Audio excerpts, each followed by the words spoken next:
చివరి దోపిడీ. రద్దీగా ఉండే విజయపుర నగరంలో రవి అనే పేరు మోసిన దొంగ ఉండేవాడు. అతను వేగవంతమైన వాడు, తెలివైన వాడు మరియు ఎల్లప్పుడూ చట్టం యొక్క పట్టు నుండి తప్పించుకోగలిగిన వాడు. కొన్నేళ్లుగా అతను నగర కాపలాదారులను కళ్ళుగప్పగలిగాడు. సంపన్నుల ఇళ్లలోకి చొచ్చుకుపోయాడు మరియు నీడలా రాత్రికి అదృశ్యమయ్యాడు. కానీ రవికి ఒక నియమం ఉంది. అతను పేదల నుండి ఎప్పుడూ దొంగలించలేదు. అతని లక్ష్యాలు ఎల్లప్పుడూ ధనవంతులైన వ్యాపారులు మరియు ప్రభువులు, వారికి అవసరమైన దానికంటే ఎక్కువ ఉన్నవారు. ఇది అతనికి నగరంలోని పేదలలో ఒక గౌరవాన్ని సంపాదించి పెట్టింది. అయినప్పటికీ చట్టం అతన్ని నేరస్తుడిగానే చూసింది. ఒకరోజు రవి గుండెల్లో గుబులు పుట్టించే విషయం విన్నాడు. మహారాజు యొక్క రాజ ఖజానా బంగారం మరియు అరుదైన ఆభరణాల రవాణాను అందుకోబోతుంది. అతను కలలు కన్నా అత్యంత సంపన్నమైన దోపిడీ.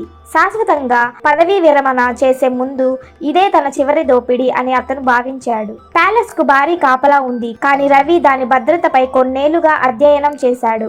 అతనికి షిఫ్ట్ టైమింగ్స్, రహస్య భూగర్భ మార్గాల గురించి తెలుసు మరియు రవి చాకచక్యాన్ని మెచ్చుకున్న గోపాల్ అనే ప్యాలెస్ కుక్ కూడా ఉన్నాడు. నిజంగా చేయబోతున్నావా రవి అని నిశ్శబ్ద సందులో కలుసుకున్న గోపాల్ మెల్లిగా అన్నాడు. చివరి బ్రేక్ ఇన్ నుండి గార్డు రెట్టింపు అయ్యారు. వారు మిమ్మల్ని పట్టుకుంటే తప్పించుకునే అవకాశం లేదు. రవి ముసిముసిగా నవ్వాడు. ఇది నా చివరి దోపిడీ మిత్రమా, దీని తర్వాత నేను శాశ్వతంగా అదృశ్యమైపోతాను. గోపాల్ నిట్టూర్చాడు. అయితే జాగ్రత్తగా వినండి. బంగారం తూర్పు దిక్కులో తాళం వేసిన ఖజానాలో ఉంచబడింది. తాళం మహారాజుకు నమ్మకమైన మంత్రి వద్ద ఉంది, కానీ అతను దానిని దృష్టిలో పడనివ్వడు. రవి తన ప్లాన్ ఆలోచిస్తూ తల ఊపాడు. అతను తన జీవితంలో అతిపెద్ద దోపిడీని చేయడానికి ఒక రాత్రి సమయం మాత్రమే ఉంది. అర్ధరాత్రి సమీపిస్తుండగా రవి మర్చిపోయిన భూగర్భ సొరంగం గుండా రాజభవనంలోకి చేరుకున్నాడు. గాలి దుమ్ముతో దట్టంగా ఉంది. ఎలుకలు అతని పాదాల చుట్టూ తిరిగాయి. అతను త్వరగా కదిలాడు. రాజభవనంలోని నిల్వ గదుల్లోకి చేరుకున్నాడు. రాజభవన కాపలాదారుల వేషధారణలో రవి తూర్పు దిక్కుగా నడుచుకుంటూ వెళ్ళాడు. అతని గుండె కొట్టుకుంటుంది, కానీ అతని ముఖం ప్రశాంతంగా ఉంది. ఆత్మవిశ్వాసమే ఉత్తమ వేషం అని చాలా కాలం క్రితమే నేర్చుకున్నాడు. మంత్రి ఛాంబర్కు గట్టి బందోబస్తు ఏర్పాటు చేశారు. అయితే రవి కేవలం దొంగ కాదు, మోసం చేయడంలో మాస్టర్.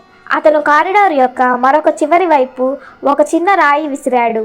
గార్డులు ఆశ్చర్యంతో తిరిగారు. అది ఏమిటి అని ఒకడు మెల్లిగా అన్నాడు. నేను దాన్ని తనిఖీ చేస్తాను అని మరొకడు వెళ్ళిపోయాడు. ఇది రవి ఎదురు చూస్తున్న క్షణం. అతను మంత్రి గదిలోకి చేరుకున్నాడు. అక్కడ వ్యక్తి గాఢ నిద్రలో ఉన్నాడు. గట్టిగా గురక పెడుతున్నాడు. మంత్రి మెడలో ఉన్న గొలుసుపై తాళం మెరిసింది. కాపలాదారులు తిరిగి రాకముందే చేతిలో ఉన్న కీతో అతను తిరిగి జారిపోయాడు. ఖజానా తలుపు ఎత్తుగా ఉంది, క్లిష్టమైన శిల్పాలతో గంభీరమైన ఇనుప నిర్మాణం. రవి తాళం పెట్టి తిప్పాడు. తలుపు తెరుచుకుంది. బంగారం పర్వతాలుగా పేర్చి ఉంది. మెరిసే ఆభరణాలు మరియు వెండి నాణేలతో నిండి ఉన్న పట్టు సంచులు కనిపిస్తున్నాయి. ఒక్క క్షణం రవి విస్మయంగా నిలబడ్డాడు. అతను తన జీవితంలో చాలా వస్తువులను దొంగలించాడు, కానీ ఇది అన్నింటికీ మించింది. 100 జీవితాలు జీవించేంత సంపద. బంగారు నాణేలు, విలువైన రత్నాలను గోనె సంచిలో నింపి తీసుకెళ్లగలిగినంత పట్టుకున్నాడు. కానీ అతను బయలుదేరబోతున్నప్పుడు అతని వెన్నెముకలో వణుకు పుట్టింది. గార్డ్లు ఓపెన్ వాల్ట్ ను కనుగొన్నారు. దొంగ ఆపు అనుకుంటూ గార్డ్లు పరిగెత్తారు. చీకటి కారిడార్లలో నీడలా కదులుతున్న రవి బయటకు వచ్చాడు. కాపలాదారులు కేకలు వేశారు. వారి కత్తులు అతని వెంట విసిరారు. అతను ప్యాలెస్ గార్డెన్ లో దిగుతూ బాల్కనీ మీదుగా దూకాడు. ప్రధాన ద్వారం చాలా దూరం ఉంది, కానీ అతనికి ఒక చివరి ఉపాయం ఉంది: భూగర్భ సొరంగం. అతను దాని వైపు పరిగెత్తాడు. కానీ అతను ప్రవేశ ద్వారం చేరుకున్నప్పుడు అతను తన భుజంలో పదునైన నొప్పిని అనుభవించాడు. ఒక బాణం అతనికి గుచ్చుకుంది. అతను తడబడ్డాడు, కానీ పరిగెడుతూనే ఉన్నాడు. గార్డులు అక్కడికి చేరుకునేలోగా సొరంగంలోకి అదృశ్యమయ్యాడు. రక్తస్రావం అవుతున్నప్పటికీ ప్రాణాలతో రవి రాత్రికి తప్పించుకున్నాడు. సూర్యోదయం సమయానికి రవి నగర శివార్లలో ఒక రహస్య గుడిసెకు చేరుకున్నాడు. అతను విశ్రాంతి తీసుకోవడానికి మరియు శాశ్వతంగా అదృశ్యమయ్యే ముందు తన దోపిడీని లెక్కించాలని అనుకున్నాడు. కానీ అతను గోనె తెరవగానే అతను ఆశ్చర్యపోయాడు. అది రాళ్లతో నిండిపోయింది. రవి అవిశ్వాసంగా చూస్తూ ఉండిపోయాడు. అతను ప్రాణం పణంగా పెట్టాడు, కానీ అతని గోనెలో ఒక్క బంగారు నాణెం కూడా లేదు. అప్పుడు అతనికి తెలిసింది, వంటవాడు అతన్ని మోసగించాడు. రవి తప్పించుకునే లోపు అతడు బ్యాగ్లు మార్చేశాడు. రవికి చాలా కోపం వచ్చింది, కానీ ఇన్నేళ్ల తర్వాత మొదటిసారిగా నవ్వాడు. బాగా ఆడావు మిత్రమా అని అనుకున్నాడు. అతను నగరం యొక్క గొప్ప దొంగ, కానీ చివరికి ఎవరో అతనిని అధిగమించారు. రక్తస్రావం మరియు అలసటతో అతను అక్కడే కూర్చున్నప్పుడు ఇది తనకు విధి చెప్పే మార్గం అని అతను గ్రహించాడు. అతను దొంగగా ఉన్న సమయం ముగిసింది. కాబట్టి రవి విజయపురం నుండి అదృశ్యమయ్యాడు. మళ్ళీ కనిపించలేదు.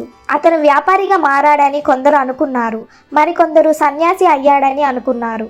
కానీ ఒక విషయం ఖచ్చితంగా అర్థమైంది. నగరానికి తెలిసిన గొప్ప దొంగ చివరకు అతని మ్యాచ్ను కలుసుకున్నాడు. కథ యొక్క నీతి: దురాశ పతనానికి దారి తీస్తుంది. తెలివైన వారు కూడా ఒకరోజు మోసగింపబడతారు. మోసం రెండు విధాలుగా పనిచేస్తుంది. మీరు ఇతరులను మోసం చేస్తే ఒకరోజు మీరు కూడా మోసపోతారు. ఎంత తెలివిగా ఉన్నా నేర జీవితం ఎప్పటికీ శాశ్వతం కాదు. Thank you for watching this video.